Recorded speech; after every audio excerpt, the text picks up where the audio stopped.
Bonjour les amis et bienvenue dans une nouvelle vidéo consacrée à l'Olympique lyonnais, présentation du match Lyon-Lille qui aura lieu demain à 20h45 sur Amazon Prime. Comme vous le voyez à l'écran, je ferai un direct audio sur ce match, commentaire live à partir de 20h35, on prendra connaissance des équipes réelles. Dans cette présentation, on va regarder un petit peu quelle est la dynamique de Lille. Vous allez voir qu'elle est quand même beaucoup moins bonne que la saison passée, malgré leur 4e place. C'est ça le paradoxe, c'est qu'ils jouent beaucoup moins bien, ils ont des moins bonnes stats, mais ils sont mieux classés que la saison passée. Faut dire que le championnat, il se résume quand même à 3 équipes qui dominent un petit peu. Le Paris Saint-Germain, bien entendu, Monaco et Nice, pardon. Et Lille arrive juste derrière, un petit peu comme un cheveu sur la soupe, parce que franchement, ce qu'ils font depuis le début de la saison n'est pas flamboyant, vous me direz, nous non plus. Mais bon, je pense que c'est un Lille qui est prenable. On va le voir d'ailleurs sur leurs derniers résultats, ils ont été accrochés par des équipes, d'une certaine manière, pas franchement meilleures que nous. Donc au classement de la Ligue 1, Lille 4e, en 12 matchs seulement 15 buts. Donc vous voyez, on n'est même pas à 1,5 but par match. On en est même très loin, là on est plutôt à 1,3. Et 11 buts encaissés, donc quasiment 1 par match. Et malgré tout, donc une différence de but de plus 4 et vous êtes 4e du championnat. 5 victoires, 5 nuls, 2 défaites. Donc vous voyez, c'est une équipe qui a gagné moins de la moitié de ses matchs. Donc on peut pas dire que non plus ce soit un ogre, 20 points en 12 matchs, et vous voyez qu'il y a déjà un écart important avec Monaco. Même si en nous battant, ils reviennent à proximité de Monaco.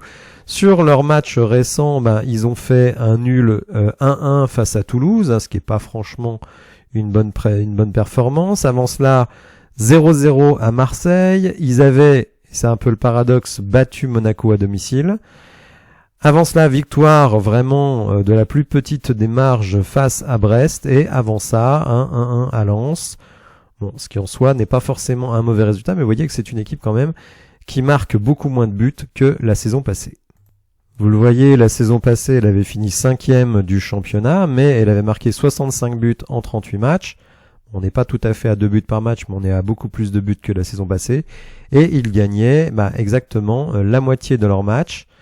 Ils prenaient déjà quand même beaucoup de buts, plus d'un but par match, mais quand même cette saison, Lille c'est moins bon et pourtant c'est mieux classé. Mais il faut dire aussi que la Ligue 1, elle est quand même assez moyenne, faut quand même le reconnaître. On voit pas des matchs de grande qualité. D'ailleurs, les deux dernières journées de championnat ont été marquées par un nombre de buts extrêmement faible marqués par les équipes de Ligue 1.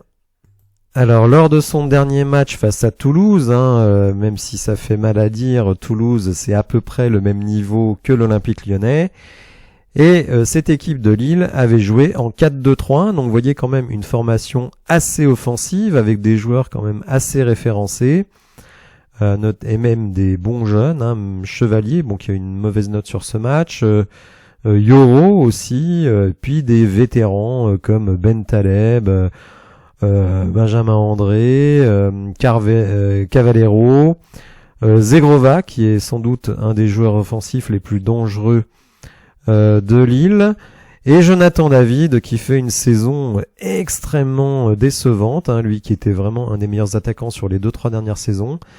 Là vraiment il est pas bon du tout, d'ailleurs il est pas tout le temps titulaire.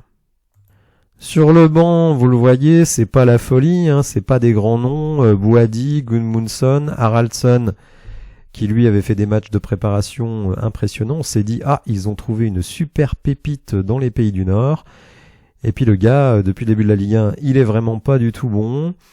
Manone, c'est un Italien, je ne le connais pas, c'est un gardien remplaçant. Miramon, connais pas non plus.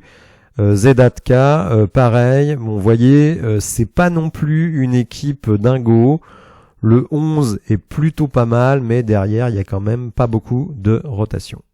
Dans le match précédent à Marseille, à nouveau 4-2-3-1 avec quasiment la même équipe. La différence, c'est que Yazici, qui était un peu au placard parfois les dernières saisons, était titulaire donc à la place de Jonathan David. Mais vous voyez, c'est exactement la même équipe, donc il faut s'attendre à un 4-2-3-1. En suite de vidéo, évidemment, je vous proposerai ma composition parce que c'est toujours très difficile de lire ce que Fabio Grosso veut faire, mais je donnerai ma composition.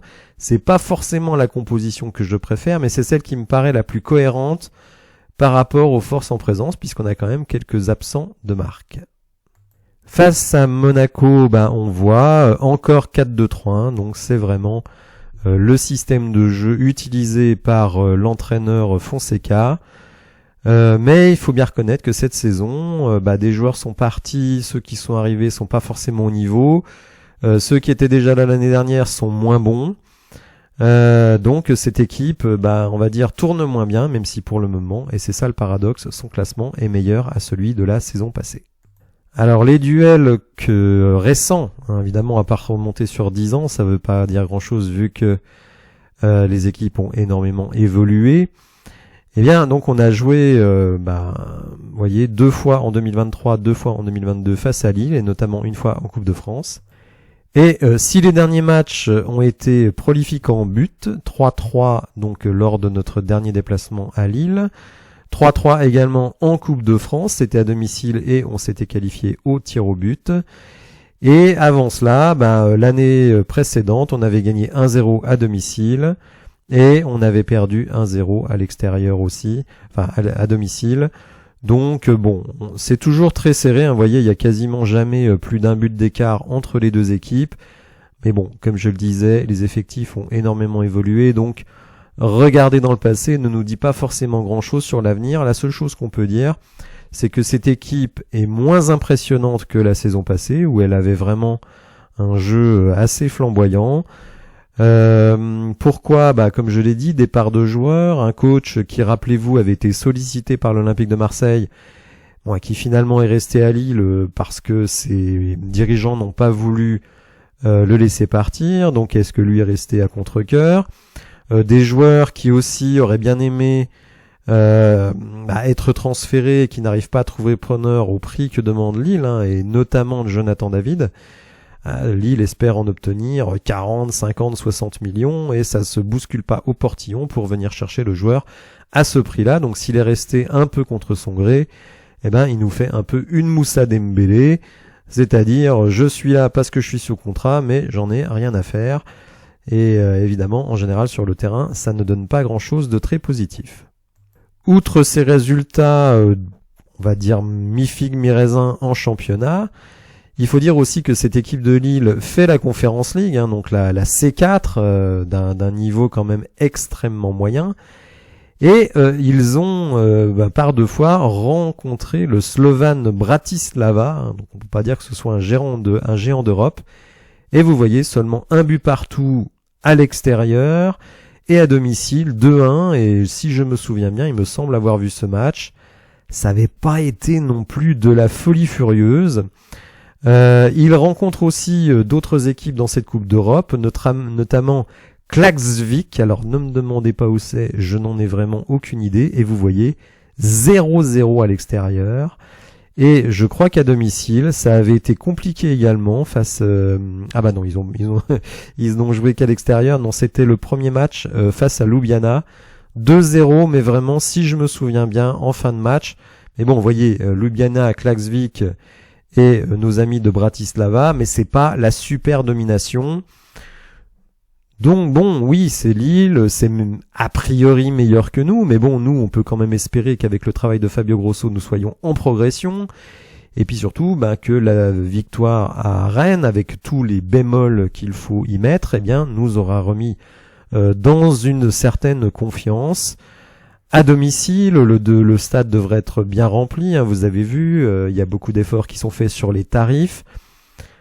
Donc écoutez, pourquoi pas. En tout cas, si on arrivait à glaner 3 points face à cette équipe de Lille, au classement, évidemment, ça nous replacerait extrêmement bien, puisqu'on passerait à 10 points.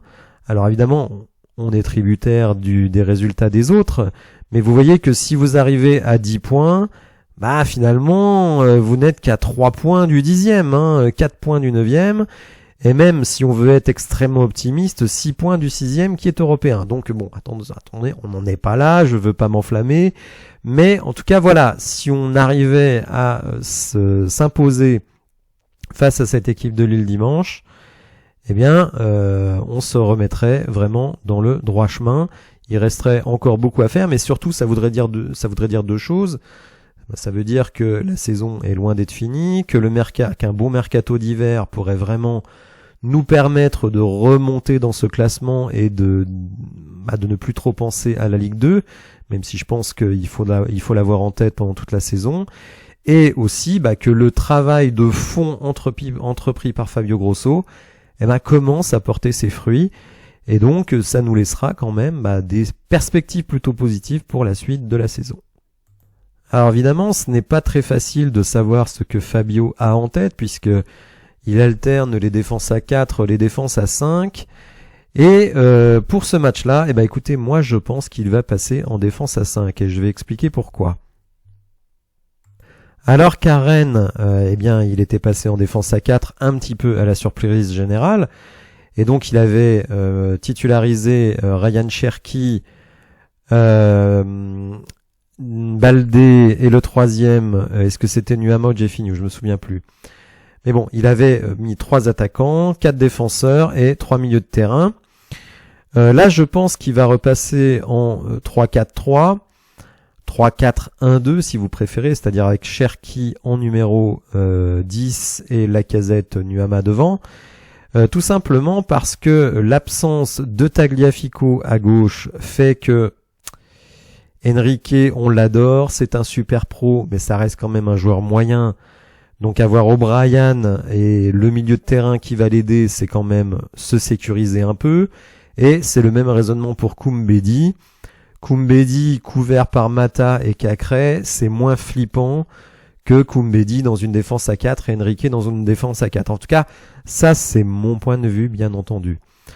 Donc en défense centrale, je verrais bien O'Brien, qui à mon avis n'a aucun problème à être titulaire.